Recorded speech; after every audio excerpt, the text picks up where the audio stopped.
आज हम लोग करेंगे electric potential and potential difference. What is electric potential? Suppose we have a charge Q, positive charge Q। अगर ये चार्ज है तो इसका एक फील्ड होगा, इस फील्ड को इलेक्ट्रिक फील्ड कहते हैं। इस चार्ज के कारण यहां पर एक इलेक्ट्रिक फील्ड होगा जहां तक इस चार्ज का इन्फ्लुएंस होगा। Now take another charge small q outside this area. ये एरिया जो यहां के बाहर है इसको हम लोग कहते हैं इंफिनिटी। ओके, इस एरिया के बाहर कोई चार्ज है, इस चार्ज पे इस चार्ज का कोई प्रभाव नहीं होगा। क्यों? क्योंकि वो इंफिनिटी पे है। ये चार्ज कैसा है? पॉजिटिव। ये चार्ज कैसा है? पॉजिटिव। ठीक है, सेम चार्ज। अब इस चार्ज को यहां से इस पॉइंट ए तक लेकर के आना है। ठीक है, जैसे इस चार्ज को लेकर के यहां से चलेंगे, ये चार्ज जैसे यहां से यहां आएगा तो ये पॉजिटिव है और ये भी पॉजिटिव है, तो ये दोनों चार्ज एक दूसरे को रिपेल करेंगे। रिपेल यानी कि फोर्स कहां लगेगा? उस side.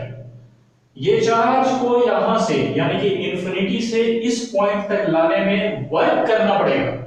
That work done in bringing this charge from infinity to this point is known as electric potential. What electric potential is? Electric potential at a point, electric potential हर हमेशा point का होता है। इस point का होगा, इस point का होगा, इस पॉइंट का होगा, सारे पॉइंट्स का। Potential at a point is defined as work done in bringing a unit positive charge. This one is a charge. In bringing this charge from infinity to that point, in bringing a unit positive charge from infinity to that point. Which point? At A. मतलब क्या? Potential at A. Potential at A is equal to work done per unit charge. Work क्यों हो रहा है? क्योंकि charge को लेके आ रहा था। मींस वर्क डन को डिनोट कर रहे हैं W, चार्ज को स्मॉल q से, यानी कि potential at A is equal to work done upon charge. ये वर्क डन का यूनिट क्या? जूल। इस चार्ज का यूनिट क्या? कूलम, यानी कि joule upon coulomb, joule per coulomb. This joule per coulomb is known as volt in the honour of Italian physicist Alejandro Volta. ठीक है, उनके नाम पे इस पोटेंशियल का यूनिट क्या है? Volt. Okay, joule per coulomb is known as volt. इसी वोल्ट को कभी-कभी वोल्टेज भी कहते हैं। Okay, now potential at a point is equal to joule per coulomb work done per unit charge. Joule per coulomb को ही क्या कह रहे हैं? वोल्ट। ठीक है, अब वर्क डन, ये जो वर्क डन हुआ, ये वर्क डन 1 जूल होता, ये चार्ज 1 कूलम होता।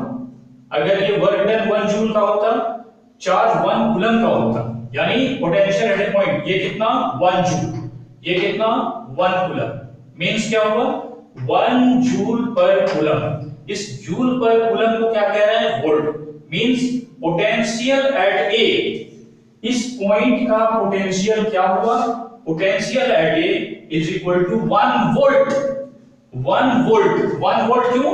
क्योंकि हमने इस यहां से 1 कूलम के चार्ज को यहां तक लाने में 1 जूल का वर्क किया। If 1 joule of work is done in bringing 1 coulomb of charge from infinity to any point, then potential of that point is 1 volt. Okay? Define 1 volt.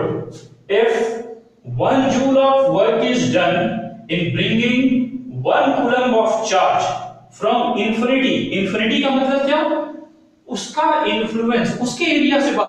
Okay, from infinity to a point, then potential at that point is 1 volt. Okay, so potential difference. Suppose group of stationary charges. These are charges. Stationary charges यानी कि charge जो है वो move नहीं कर रहा है। ठीक है, now take a separate charge Q. Separate charge Q हमने कहां पे प्लेस किया? B पे। ये चार्ज कहां से आया? कहीं बाहर, इंफिनिटी से आया। अगर ये चार्ज इंफिनिटी से यहां आया मींस कि इस पॉइंट का पोटेंशियल होगा, that potential is known as potential at point B. Okay, once again these are stationary charges. Okay, suppose let us consider one separate charge q and we placed this charge, हमने इस charge को कहां रखा हुआ है b पे, तो यानी कि ये चार्ज के इन्फ्लुएंस एरिया में हमने इसको रख दिया। ये चार्ज पहले कहां था, तो कहीं बाहर इंफिनिटी पे था, यानी कि अगर हम उसको यहां तक लेके आए हैं यानी कि work done per unit charge हुआ है, इसका मतलब इस पॉइंट का भी पोटेंशियल होगा, that potential is what, potential at B. Okay, now अब इस चार्ज को, ये जो चार्ज q है, ये चार्ज कहां पे है, एट पॉइंट बी। अब इस चार्ज को हमको लेके आना है कहां, a पे लेके आना है। तो इस चार्ज को a पे अगर लेके आएंगे और यहाँ पे बहुत सारे चार्जेस हैं, तो निश्चित रूप से या तो ऐसे फोर्स लग रहा होगा अट्रैक्शन का, नहीं तो रिपल्शन का। तो जब फोर्स लग रहा है तो फोर्स के अगेंस्ट में काम करना है, तो वर्क डन तो करना होगा, ठीक है। तो work done in moving this charge from B to A is known as potential difference. Okay, what potential difference is? Potential difference between 2 points A and B is work done per unit charge in bringing that charge from B to A. Okay, it is potential at A minus potential at B. इसको क्या कहते हैं, potential difference. This one is potential difference. Potential difference between 2 points is equal to what? Work done in bringing this charge from here to here. Work done per unit charge. This potential difference is denoted by capital V. Capital V. Potential difference work done per unit charge. तो ये आपको समझ में आया potential difference, ठीक है। अब इस पोटेंशियल डिफरेंस से ही पोटेंशियल को भी समझ सकते हैं। हालांकि पोटेंशियल को अभी हमने देखा, क्या देखा, work done in bringing unit positive charge from infinity to that point, infinity से उस पॉइंट तक लाना। यहां पे अगर इंफिनिटी है, यहां से यहां तक लाना पोटेंशियल एट बी कहलाता है, यहां से यहां तक लाना पोटेंशियल एट ए कहलाता है। ये हमने देखा। अब इस पोटेंशियल डिफरेंस से पोटेंशियल को समझते हैं। ओके, कैसे समझेंगे? कोऑर्डिनेट ज्योमेट्री में हमने देखा कि अगर किसी पॉइंट P को लोकेट करना है तो कैसे लोकेट करते हैं, इसके लिए एक रेफरेंस पॉइंट लिया जाता है जिसको हम लोग कहते हैं origin. O is origin and इसका रेफरेंस क्या है, 0 0। ओके, अब इस रेफरेंस से इस पॉइंट को लोकेट कर लेते हैं। कैसे? यहां से ये जो डिस्टेंस है, x एक्सिस से इस पॉइंट का जो डिस्टेंस है इसको y बोले, और y एक्सिस से इसका जो डिस्टेंस है इसको x बोले, और ये x और y इसका कोऑर्डिनेट हो गया। यानी कि any point in the space can be located through their coordinate. ये तो था कोऑर्डिनेट का फंडा। नाउ इसी फंडा को यूज कर लेते हैं हम लोग पोटेंशियल डिफरेंस में। मतलब क्या, रेफरेंस पॉइंट जब भी होगा तो उसका मैग्नीट्यूड या कोई भी वैल्यू हम कितना लेते हैं, 0। ओके, जैसे कोई रूलर ही है, कोई स्केल है हमारे पास, तो स्केल कहां से शुरू होता है, उसका रेफरेंस पॉइंट क्या आता है, 0। क्लियर है? Now we can choose any reference point and say that potential there is 0। कोई भी रेफरेंस पॉइंट से 0, अगर किसी पॉइंट को हम रेफरेंस पॉइंट ले रहे हैं तो वहां का पोटेंशियल 0 लेना होगा। ओके, फिजिक्स में पोटेंशियल एट इंफिनिटी इज 0, ये बहुत इंपॉर्टेंट है, इसको याद रखना है। Potential at infinity is always 0।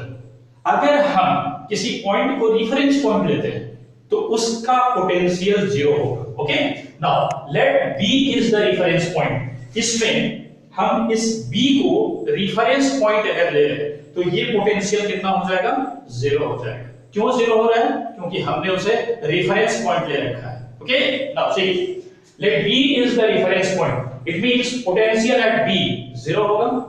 ठीक है, कोई दिक्कत नहीं। अब ये जो इक्वेशन था, इस इक्वेशन में अगर ये वैल्यू 0 हो जा रहा है तो क्या होगा, potential at A is equal to work done per unit charge. Potential at A is equal to work done per unit charge, यही तो पोटेंशियल था। पोटेंशियल तो यही था कि amount of work done in bringing unit positive charge from infinity to that point. Which point? A। मेरे पास एक ही point है। क्यों अब एक ही पॉइंट है? क्योंकि हमने बी को रेफरेंस पॉइंट ले लिया। ओके, तो ये पोटेंशियल था और ये क्या है? Potential difference. पोटेंशियल को हमने अभी जस्ट अलग से बहुत अच्छे तरीके से समझा। ठीक है, पोटेंशियल डिफरेंस क्या? दो पॉइंट दिया रहेगा, इस पॉइंट से इस पॉइंट तक चार्ज को मूव करना है। और पोटेंशियल क्या? एक पॉइंट दिया रहेगा, इंफिनिटी से उस पॉइंट तक चार्ज को लेके आना है। Okay, thanks.